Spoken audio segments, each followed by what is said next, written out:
e eu mesmo fui investigar a minha fraude, né?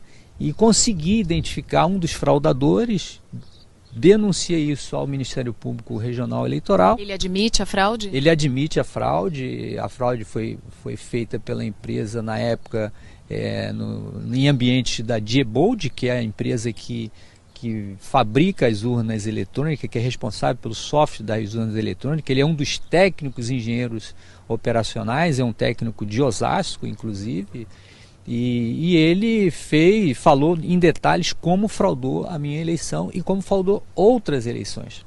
Outras eleições. Quais? Eleições, ele colaborou a fraudar de governador, da própria última eleição da presidente Dilma, contra o senador Aécio Neves. O senhor está dizendo que um técnico que trabalha com as urnas eletrônicas disse que houve fraude favorecendo a ex-presidente Dilma? Dilma Rousseff.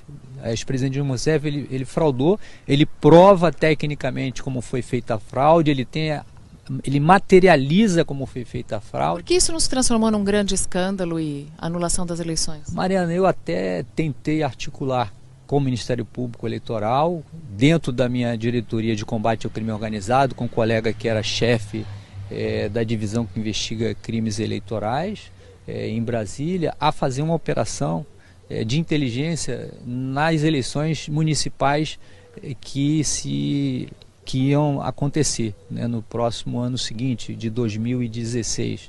Mas eu fui muito desencorajado pelo colega do Ministério Público, né, que disse que o Tribunal Superior Eleitoral jamais admitiria, confirmaria a conclusão de uma investigação que identificasse fraude em eleições majoritárias, porque o trabalho ia ser para identificar fraude nas eleições majoritárias das eleições de 2016. Então, isso não foi... E também para as próximas eleições presidenciais. Nós já tínhamos uma estrutura de inteligência totalmente pronta para entrar em ação. Nós íamos ter técnicos dentro dessa estrutura para poder identificar e prender em flagrante os fraudadores. Evidentemente que se ia ter um pequeno abalo no sistema eleitoral brasileiro, mas isso ia servir muito bem para a democracia brasileira. A exemplo do que ocorre aqui na Suíça, que aqui vigora uma democracia direta, é controlado pelos seus eleitores, então nós eleitores iríamos controlar as eleições no Brasil. O senhor um dia vai voltar a acreditar no Brasil, a acreditar nas instituições? Eu volto a acreditar nas instituições se a Operação Lava Jato ela for concluída punindo todos os culpados, todos que causaram prejuízo ao país, não de forma seletiva, não de forma que venha deixar de lado uma estrutura para privilegiar outra, não.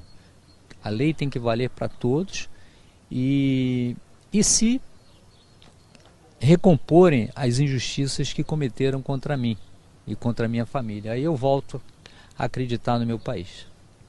E se um dia a reforma política for aprovada. Com votação em lista do jeito que está?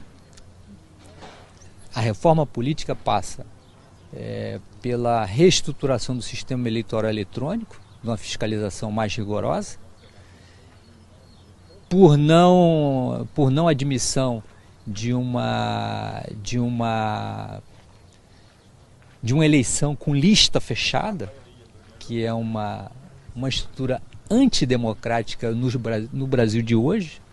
Politicamente nós não estamos amadurecidos para ter esse tipo de reforma, de contemplar caciques políticos em lista fechada, e de que essa votação eletrônica seja mais transparente.